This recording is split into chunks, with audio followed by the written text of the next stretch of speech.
Eu acredito que a igreja, eu defendo que a igreja é mais misericordiosa do que todas as escolas por onde eu passei. Desde o meu jardim de infância, prezinho, até as últimas graduações, enfim, por onde eu passei. Que os meus filhos não ouçam, eu já fui reprovado por número de falta, por falta. Aqui não, mesmo faltando, eu só tomo acolhido, me sinto em casa. Obrigado por não me excluírem mesmo com tantas faltas. E, claro, a gente é família, temos prazer de servir juntos e sempre que possível estarmos aqui, a gente faz isso de maneira especial. E continue orando. Foi bom receber essa oração nessa noite, mas continue orando por tudo que Deus confiou em nossas mãos. Quando eu falo nossas, eu falo da Keila, da minha família e das pessoas que trabalham comigo. E louvamos a Deus por tudo que está com engajamento bíblico. Nosso trabalho se resume em engajamento bíblico. Nós ajudamos pessoas a ler, entender e aplicar a palavra de Deus. Essa semana, essa semana, esse ano, estamos com mais de 1 milhão de pessoas, 1,4 milhão de pessoas estudando a Bíblia semanalmente em 126 países e 101 idiomas. Isso é especial, é maravilhoso e nós queremos que isso cresça e vai crescer mais. Ore por isso. Eu tenho uma pergunta, eu tenho sim. Você já pensou como seria o mundo sem a Páscoa? Se não houvesse Páscoa, você acha que a vida teria sentido? E se não houvesse Páscoa, pergunto, qual seria o propósito da vida? E Páscoa não existe mais. Eu estou falando da ressurreição de Jesus. Eu não estou falando da Páscoa comemorada pelo povo com a saída do Egito, com o sacrifício de um cordeiro. Não, eu estou falando da Páscoa, ressurreição de Jesus. Você acha que se não fosse a ressurreição de Jesus, qual seria o propósito de viver? Precisamos urgentemente, vou repetir a palavra, urgentemente, resgatar, ou mais do que isso, reavivar, reacender o verdadeiro significado da Páscoa em nossas famílias, em nossas casas, ou nossas famílias perderão o sentido da vida. Ou reavivamos, ou reacendamos o verdadeiro significado da Páscoa em nossos corações, ou a vida não faz sentido. Famílias perderão a salvação, a vida eterna, na sua plenitude, e quanto ao presente, perderão o prazer pela vida, pelos encontros, pelo trabalho. Sem o verdadeiro sentido da Páscoa, adolescentes se cortarão. Gastaremos nosso dinheiro em consultas médicas, exames, medicamentos. Confesso que eu não entendo muito ou quase nada, bem pouco sobre saúde, mas entendo o suficiente para afirmar que saúde mental influencia diretamente a saúde física e que problemas emocionais não resolvidos podem levar a uma série de problemas como hipertensão arterial, que tem relação com estresse e ansiedade crônica, que aumenta com a pressão, tem relação com doenças cardíacas, que tem relação com o estresse, que aumenta o risco de refluxo. Não sei se é 1 ou 1, perdoe aí o pessoal da saúde.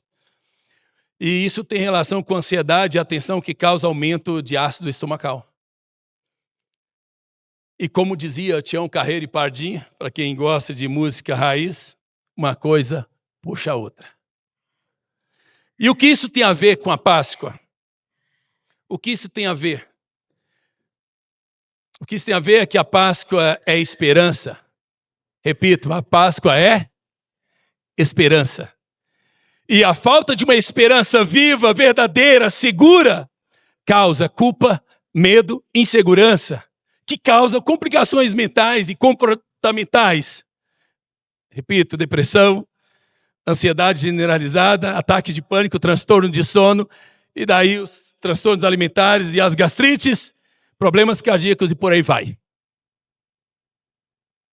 Eu acho que você já entendeu que eu estou com uma questão também do pecado. Tem.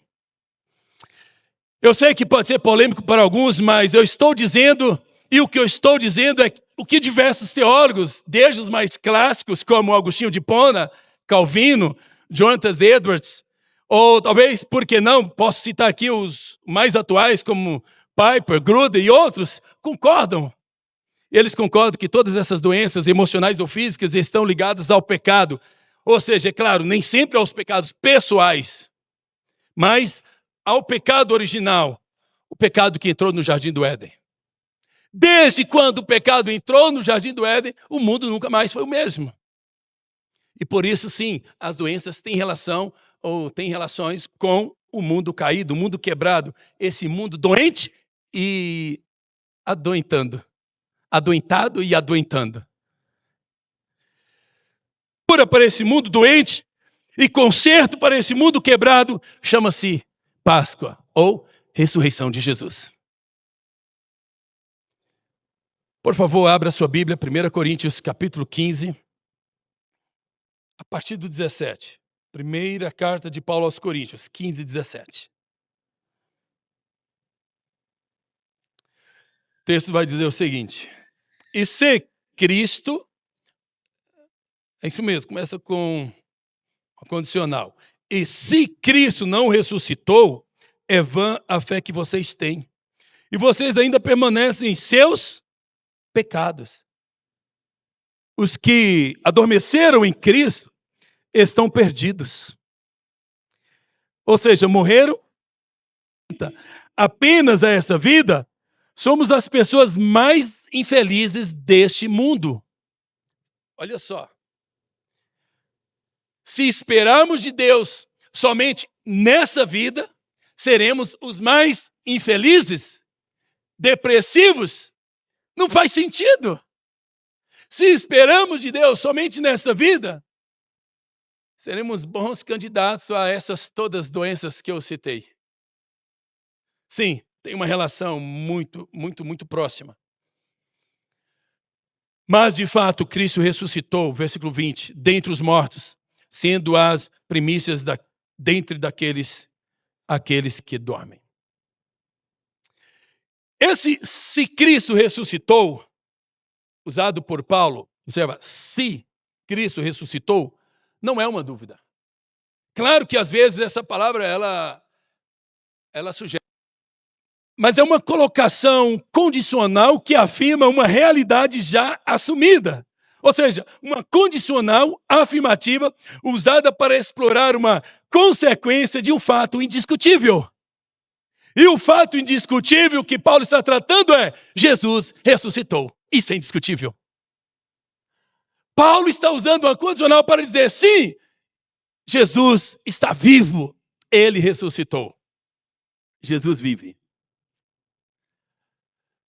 Bom, agora sem Bíblia na projeção e vamos para um quadro que eu quero mostrar para vocês. Uma obra de arte.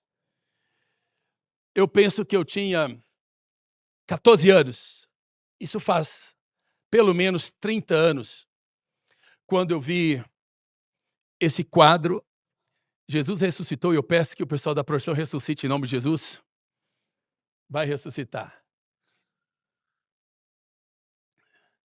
Vai dar certo. Eu tinha 14 anos quando eu vi esse quadro pela primeira vez. Esse quadro estava em uma revista. Não me lembro ao certo se era a revista La Cristã, do Jaime Kemp, ou revista Ultimato. Mas era uma dessas duas revistas. Poxa, a parte legal era esse quadro. Eu queria te chamar para contemplar uma obra de arte que não tem nem sequer no Museu de Louvre, ia ter aqui hoje. É muito especial essa mensagem. Mais um. Aí está. Obrigado, obrigado. Essa foi a imagem, essa é a obra de arte. Eu tinha 14 anos quando eu vi pela primeira vez em uma revista. Túmulo, porta, pedra do lado. Deixa aí por enquanto, Carol. E essa imagem, o que eu me surpreendi é que essa é a imagem foi pintada esse ano. Mas como é que eu vi há 30 anos atrás? Explico. É a mesma. O mesmo artista pinta essa arte o tempo todo, em vários eventos. Passa mais uma. É uma imagem, Carol. Jesus vai sair do túmulo, já saiu. Bom, essa outra imagem, a original, eu consegui porque o que eu não imaginava, que eu, com 14 anos de idade, lá no sertão baiano, apreciando uma obra de arte, eu sempre gostei de arte, e apreciando uma pintura, tem essa história para ele, falou assim, não, vou te mandar a original, e ele me mandou essa original. E essa era a pintura original de 30 anos atrás. E, de fato, ele pintou isso há uns 34 anos atrás. E ele me mandou essa imagem no WhatsApp essa semana. E era exatamente a frase que eu li na revista. O ex-morador mudou-se para o andar de cima. Isso ficou vivo em meu coração. Por 30 anos, eu tenho certeza, assim como você respira, como 2 mais 2 são 4, eu tenho certeza que o ex-morador mudou para o andar de cima e ele está vivo. Nós podemos celebrar nessa noite. Ele ressuscitou. Eu queria que essa minha convicção fosse a tua convicção. Sim, irmãos, jovens, adolescentes, eu sei que Jesus ressuscitou e está vivo. Não apenas porque um amigo, Jaziel Botelho, pintou essa linda palavra de Deus, evidências suficientes, testemunhos abundantes sobre a ressurreição de Jesus e de que o túmulo está vazio. Eu vou compartilhar algumas evidências nessa noite. Eu não preciso de evidência científica. Eu não preciso de nenhum filósofo, nenhum arqueólogo provando a existência de Jesus. Está escrito, Jesus está vivo. Eu não tenho problema com outros pensadores, com outras pessoas que gostam de ver e ser um pouco mais apologéticos. Tudo bem, divirtam-se, mas eu não preciso. A Bíblia é o suficiente para nós crermos. A palavra de Deus diz, e eu te convido a viajar comigo nessa noite, nessa palavra, para que a Páscoa, a ressurreição, seja reavivada em teu coração. Que esse sentido do Jesus ressurreto, ressuscitado, seja muito mais do que uma frase, do que uma coisa de ano em ano, do que Jesus vive, uma canção. Não, faça sentido no seu trabalho, na sua arte, faça sentido no que você faz. É isso que eu desejo com essa ministração nessa noite. Meu desejo e oração, verdadeiro e único desejo, é que o único sentido da Páscoa, a certeza de que Jesus vive, repito outra vez, seja reacesa, reavivada na tua casa, na tua família. Por quê? Eu já disse, repito, se existe algo pelo qual vale a pena crer e viver e que pode trazer cura, conserto ao mundo, chama-se Páscoa. Eu vou organizar a minha mensagem depois dessa introdução em 2 momentos. No primeiro momento eu quero falar sobre o impacto da ressurreição. E no segundo momento eu quero gastar tempo viajando pelo Novo Testamento, fazendo algo que eu nunca fiz ontem, estou repetindo, preguei em uma das nossas igrejas essa mesma mensagem ontem, estou repetindo hoje, eu nunca fiz isso, vou fazer, mas tenham paciência, esteja aqui. E o segundo momento é sobre isso, viajando pelo Novo Testamento e revivendo as evidências da ressurreição de Jesus, com o que diz os autores. E eu quero começar falando um pouco sobre o impacto da ressurreição de Jesus. Próximo, o primeiro impacto da ressurreição de Jesus. Em primeiro lugar, porque vale a pena a gente pensar nisso, crer nisso, porque vale a pena buscar um reavivamento da ressurreição de Jesus em nossos corações. Vale a pena porque crer na ressurreição, porque nela os nossos pecados são perdoados. Se tem algo que traz doença ao mundo, chama-se pecado escondido. Pecado não perdoado, isso adoece. Davi adoeceu. Ele deixa muito claro o quanto o pecado adoeceu, ao ponto de deixar frágil os seus ossos. Assegura a nossa justificação. Ou seja, nós somos injustos, mas Jesus nos torna justo. Como? A partir da ressurreição. Que essa verdade esteja em teu coração. Eu estou dizendo que vale a pena pensar nisso, porque somente por meio da ressurreição de Jesus, os nossos pecados são perdoados. Se você entrou aqui com uma culpa, se você entrou aqui com um sentimento pesado por algo que você fez e você reconhece que foi errado, pode ter certeza, se você crer, você pode ser perdoado e sair daqui leve, livre de culpa. Não há nada que você tenha feito que o sangue de Jesus e a ressurreição não seja capaz de perdoar. Não há nada do que você tenha cometido que vai assombrar Jesus e Jesus não vai surpreender com nenhum dos teus pecados. A ressurreição de Jesus é poderosa para perdoar qualquer pecado. Segundo, por que vale a pena pensar nisso? Vale a pena pensar, crer, buscar esse reavivamento da ressurreição de Jesus em nossos corações. Porque a ressurreição garante plena alegria, esperança e paz para os nossos corações. Ninguém consegue ser feliz longe de Deus. E só há algo que pode nos reaproximar de Deus: a ressurreição de Jesus.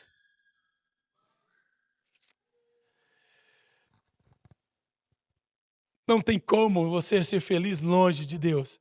Mas a ressurreição de Jesus reconcilia o homem divorciado de Deus para perto de Deus outra vez. Eu falo homem, mulher, humanidade, o ser humano. A ressurreição de Jesus traz plena alegria, esperança e paz aos nossos corações.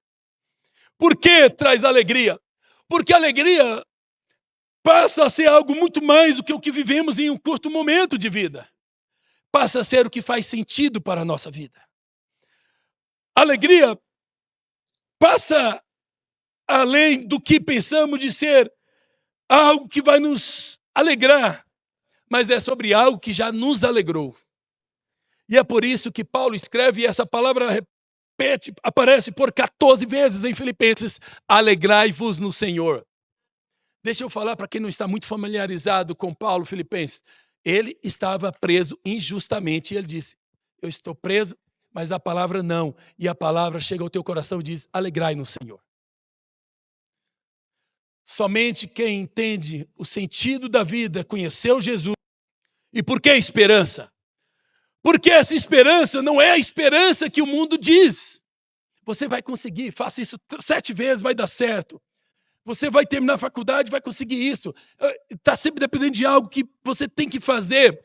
E aí vem um educador dizendo: vamos usar o verbo esperançar. Perdoe-me, pedagogo de plantão e apaixonados. Não estou criando aqui nenhum problema com ele, mas eu vou citar. Não é a esperança freiriana ou de Paulo Freire, pautada no verbo esperançar, da esperança que se faz ao caminhar. Porque essa esperança depende do que eu sou capaz de fazer. Mas a esperança da ressurreição não é sobre algo que eu sou capaz de fazer, mas sobre só a ressurreição de Jesus é capaz de fazer. Trazer a verdadeira esperança que nós precisamos.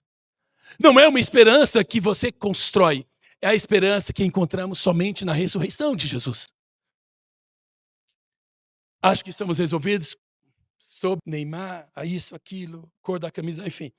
Mas eu quero dizer, o que eu estou aprofundando é que não é uma esperança criada por homens, é uma esperança fruto da ressurreição de Jesus. E de onde vem essa paz? Essa paz vem de Jesus, que diz: a minha paz vos dou. Não é uma paz que depende das circunstâncias também, não é uma paz de fora para dentro, é uma paz de dentro que jorra para fora. Não precisa subir aos montes para buscar essa paz, não precisa entrar em mosteiros para buscar essa paz. Até que é legal se desconectar do mundo e ficar uns 10 dias aí em algum mosteiro, sei lá o quê. Tudo bem, mas não é sobre isso. A paz que estou falando é: o mundo pode estar caindo aos pedaços, mas a sua paz está viva. Por quê? Você coloca o seu coração em Jesus e não nas circunstâncias.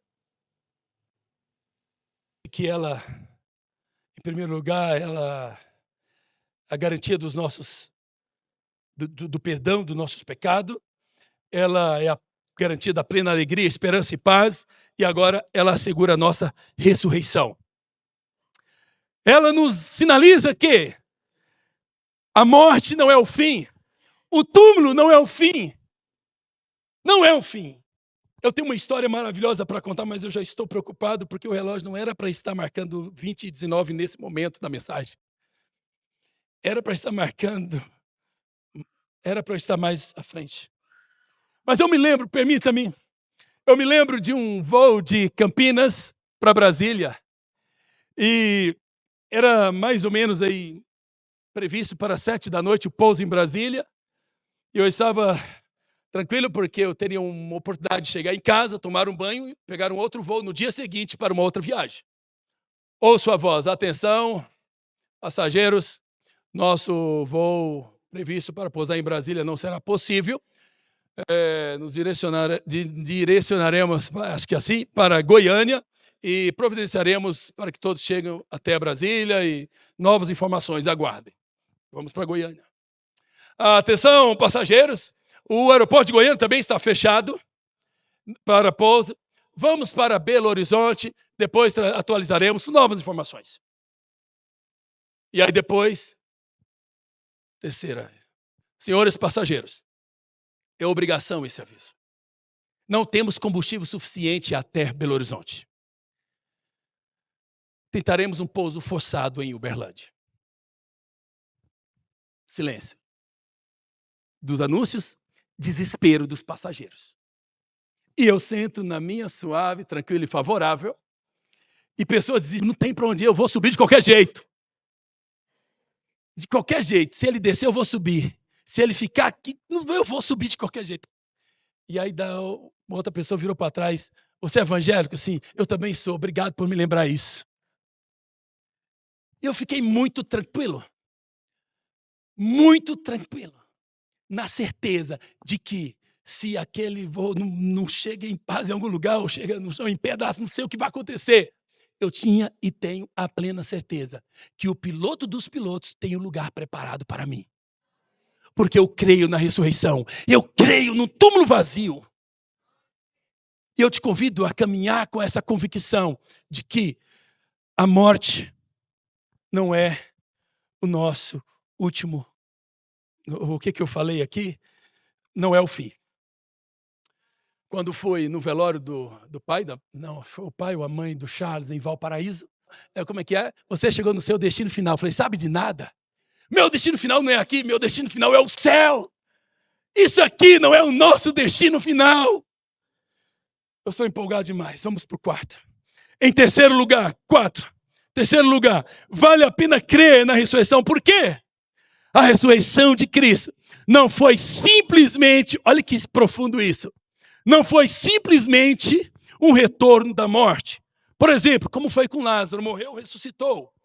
Como com outros, morreram, ressuscitaram. Por quê? Aquele documento, certidão de óbito, não tinha, mas imagino que sim, vamos viajar aqui. Ele foi rasgado, porque ressuscitou, no vale, está vivo, ok. Mas só que depois eles morreram outra vez, sim ou não? Sim. E aí tiveram que fazer outro documento. Mas a morte de Jesus, ela é diferente.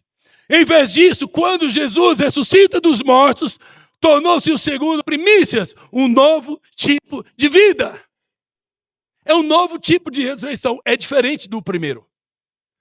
A ressurreição daqueles que ressuscitaram antes de Jesus não é a ressurreição de Jesus. Por quê? A ressurreição de Jesus não tem envelhecimento, não tem mais fim, não tem mais morte, não tem mais dor. É essa a nossa ressurreição. A ressurreição eterna. E o mesmo serve para você, serve para mim. Há um novo tipo de vida para os que morrem em Jesus.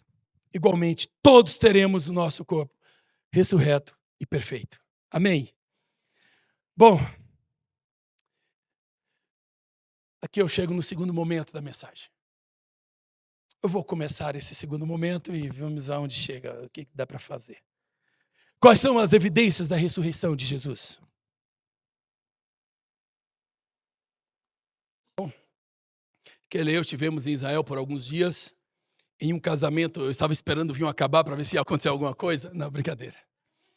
Mas eu fui em um casamento em Israel e tivemos o privilégio de viajar e ler e ouvir bastante sobre as evidências da morte e ressurreição de Jesus, mas eu quero ficar com o Novo Testamento nessa noite. Porque todos os escritores, autores, gosto de frisar, o autor principal é o Espírito Santo, o autor divino é o Espírito Santo, mas o autor humano é o Espírito, o autor humano tem vários. E todos esses autores do Novo Testamento focalizam igualmente a ressurreição de nosso Senhor Jesus Cristo. Os relatos da ressurreição são ricos e diversos, e não há meio de reduzi-los a uma mera alucinação. Há uma coerência perfeita entre todos os autores, todos os livros do Novo Testamento. E todos vão dizer e concordar que há um período de aproximadamente 40 dias depois da ressurreição, Jesus ainda caminha entre pessoas e ele relaciona com algumas pessoas depois de 40 dias da sua morte. Em alguns momentos ele aparece para muitos, outros momentos ele aparece para poucos. Ele apareceu para pequenos grupos e para grandes grupos, e teve um momento que ele apareceu de uma só vez para 500 pessoas. Apareceu aos apóstolos mais de uma vez. Apareceu em cômodos fechados. Quando você menos imagina, uau, Jesus está aqui. Apareceu à beira-mar com pescadores e momentos em que Jesus assa peixe e vai comer com eles. E ali multiplica-se os testemunhos da ressurreição de Jesus. E apareceu quando eles não esperavam. Quando menos imaginavam, Jesus aparece. E por que Jesus aparece? Porque ninguém pode categorizar ou rejeitar ou domesticar Jesus. E as aparições da ressurreição de Jesus foram frequentes, diversas e confirmadas por muitas testemunhas. Então, vamos lá, vamos juntos nessa noite caminhar pelas evidências registradas no Novo Testamento. Não precisa você ler, abrir a Bíblia. Se você quiser, eu mando tudo que eu tenho anotado para você ler. Mas eu te dou uma dica. Está na sua Bíblia, eu peguei do Novo Testamento. Eu li o Novo Testamento, as 27 cartas, e cheguei a essa conclusão. Começando por Mateus 28, 5, 6. O que diz o anjo? E o anjo diz para as mulheres: não tenha medo. A ressurreição de Jesus tira medo. Sei que vocês estão procurando Jesus que foi crucificado, mas, porém, todavia, no entanto, ele não está aqui. Ele não está aqui. Já foi ressuscitado. Marcos 16, 6. Não tenha medo. Já tem gente assustando, eu acho que até chegar Apocalipse aqui. Tenha fé. E foi crucificado? KKKKK. Não, esse KK é meu. Ele ressuscitou, não está aqui. Veja, olha o lugar onde ele foi posto. O túmulo está vazio. Lucas 24, 1 a 6. No primeiro dia da semana, amanhã, bem cedo, as mulheres tomaram as especiarias aromáticas que haviam preparadas e foram ao sepulcro. Mulheres dedicadas, cuidadosas, atenciosas, encontraram a pedra removida. E não havia pedra no sepulcro. Mas quando entraram, não encontraram o corpo de Jesus. Ficaram perplexas. Você pode fazer cara de perplexa aí, por favor? Não, fome não. Brincadeira, foi boa. Perplexa. Cara de uau, impressionada, assustada. Sem saber o que fazer, cara de espanto. De repente, dois homens com roupas que brilham como a luz do sol, colocam-se ao lado delas, aquelas mulheres amedrontadas, e as mulheres baixam o rosto para o chão, e os homens lhe disseram: por que vocês procuram entre os mortos aquele que vive? Ainda nos dias de hoje, é comum também gente procurar vivos onde só tem morte. É muito comum gente procurando vida onde só tem morte. Talvez eu estou falando com alguém que procura vida onde só há morte. E talvez o anjo fale para você nessa noite. Jesus fala para você: por que ele insiste em procurar vida onde só tem morte? Há caminhos que parecem bom, mas o final é morte. Voltamos. Por que vocês procuram aquele que vive entre os mortos? Ele não está aqui, ele ressuscitou. João 20, 26, 29. Uma semana mais tarde, não desse texto de Lucas, mas de um outro episódio que está em João 20, 26. O que está dizendo João? Uma semana mais tarde, os seus discípulos estavam outra vez ali. Tomé, com eles também. Apesar de estarem trancados as portas, Jesus entrou e pôs-se no meio deles. Paz seja convosco. Coloque o dedo aqui. Olha as minhas mãos. Estenda a mão e coloque do meu lado. Pare de duvidar e creia. Será que tem algum Tomé aqui nessa noite? Eu te digo, pare de duvidar e creia. Jesus está vivo. Vocês sabem que eu não gosto quando eu estou aí, o pastor aqui fica, fala para a pessoa que está do seu lado, mas você sabe que quando eu não estou nem aí. Então você mesmo fala para a pessoa que está do seu lado. Creia, Jesus está vivo. Jesus está vivo. Jesus está vivo. Jesus está vivo.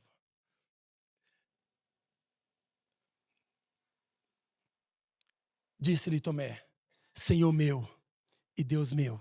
E então Jesus lhe disse, porque você me viu, você crê?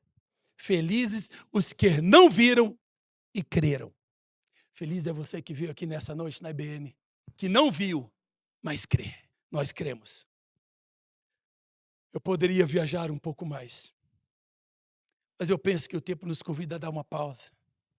Eu paro aqui em Atos 2:31, quando diz o seguinte, vendo isso, falou da ressurreição de Cristo, essa é a pregação de Pedro, que Cristo não foi abandonado no sepulcro e cujo corpo não sofreu composição. Deus ressuscitou entre os mortos. Deus ressuscitou Jesus entre os mortos. E todos nós, Pedro citando, ele está dizendo, somos testemunhas desse fato. Essa é a nossa pregação 2000 anos depois. Jesus está vivo. Jesus vive. Poderia dizer Romanos, que fala da ressurreição e de um Jesus que intercede por nós. Poderia falar de 1 Coríntios 15, o texto que eu li, um capítulo todo, mais de 50 versículos somente sobre a ressurreição. 2 Coríntios, que dá uma ênfase, mas o tempo não permite. Eu vou pular para Apocalipse. Eu vou terminar com Apocalipse. 5, 11, 13. Então olhei e ouvi a voz de muitos anjos, milhares de milhares, milhões de milhões. Eles rodeavam o trono, bem como as criaturas viventes e os anciãos, e cantavam em alta voz. Digno é o Cordeiro que foi morto de receber poder, riqueza, sabedoria e força, honra, glória, louvor. Depois ouvi todas as criaturas existentes no céu, na terra, debaixo da terra, no mar, e tudo que nela há, todos dizendo, ao que está sentado no trono e ao Cordeiro, seja o louvor, a honra, a glória e o ressuscitado. Apocalipse está falando de Jesus. Se coloca de pé.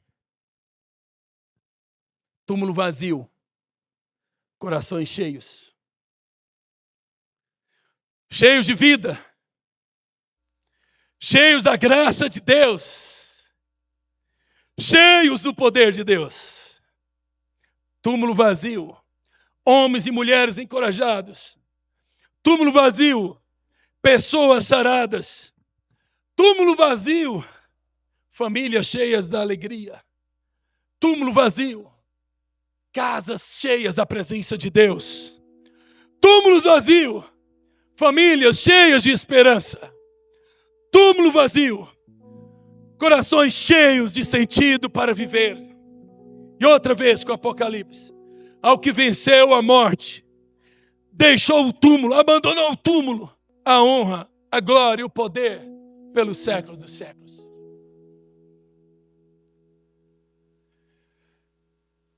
Não é uma informação sobre a ressurreição de Jesus mais que precisamos. O que precisamos é como colocar em prática a ressurreição de Jesus. Não basta saber que Jesus ressuscitou. Precisamos viver como quem crê, entende de fato que Jesus ressuscitou. Se eu estou falando nessa noite com alguém que está cansado de ouvir que Jesus ressuscitou, mas parece que isso não faz sentido na sua vida. Eu te convido a fazer uma oração nessa noite, pedindo a Deus um reavivamento no teu coração sobre essa compreensão da ressurreição de Jesus. Sobre o significado. Faça uma oração nessa noite. Faça essa oração nessa noite. Deus, vivemos em um país que conhece muito bem a Páscoa, é cantada, é celebrada por outras religiões também. Mas o que nos falta é como aplicar a Páscoa em nossas casas de segunda a sexta, quando não estamos aqui. Como viver a ressurreição de Jesus no meu trabalho? Como viver a ressurreição de Jesus no casamento? Como viver a ressurreição de Jesus ao ensinar os meus filhos? Como viver a ressurreição de Jesus na educação? Como viver a ressurreição de Jesus? Mostre que Jesus está vivo no teu coração. Faça reverberar a ressurreição de Jesus no teu coração. Faça ecoar os textos da ressurreição de Jesus na tua vida. Celebre todos os dias a ressurreição de Jesus. Converse com Ele, Ele está vivo. E se alguém perguntar por que você sabe, você responde: porque hoje eu falei com Ele.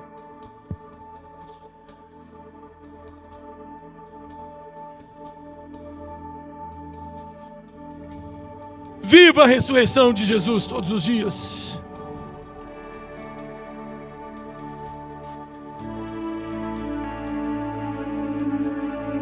É muito mais do que explicar a ressurreição de Jesus, é viver a ressurreição de Jesus.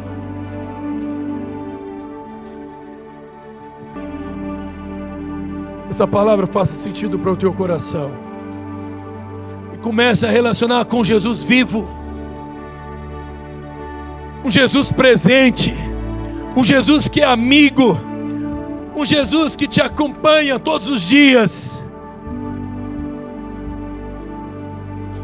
Comece a viver a ressurreição de uma maneira íntima com aquele que é vivo, que é ressuscitado, aquele que é digno de honra, de glória, de louvor, de adoração, de reconhecimento. Fale um pouco mais de que maneira você pode viver a ressurreição de Jesus.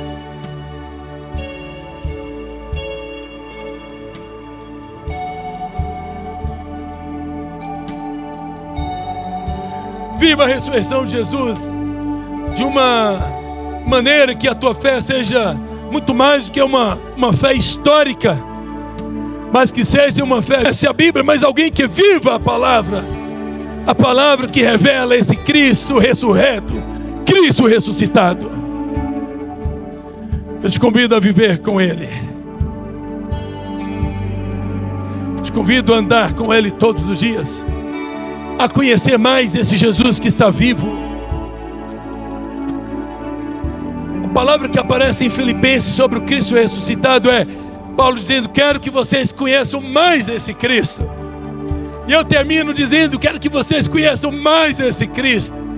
Gaste mais tempo com Ele, converse mais sobre Ele, aprenda mais sobre Ele, busque mais a sua presença em todas as tuas atitudes. Que Jesus seja vivo em todos os seus dias. Hoje à noite na pizza, ao dormir, ao chegar em casa, chegar no trabalho, lembre: o Jesus ressurreto, Jesus vivo está aqui. Ele está aqui. Que o Senhor te abençoe, te guarde. Que essa presença de Jesus seja transformadora. Que essa presença de Jesus traga cura aos corações, traga esperança, traga alegria, traga paz. Em nome de Jesus. Em nome de Jesus.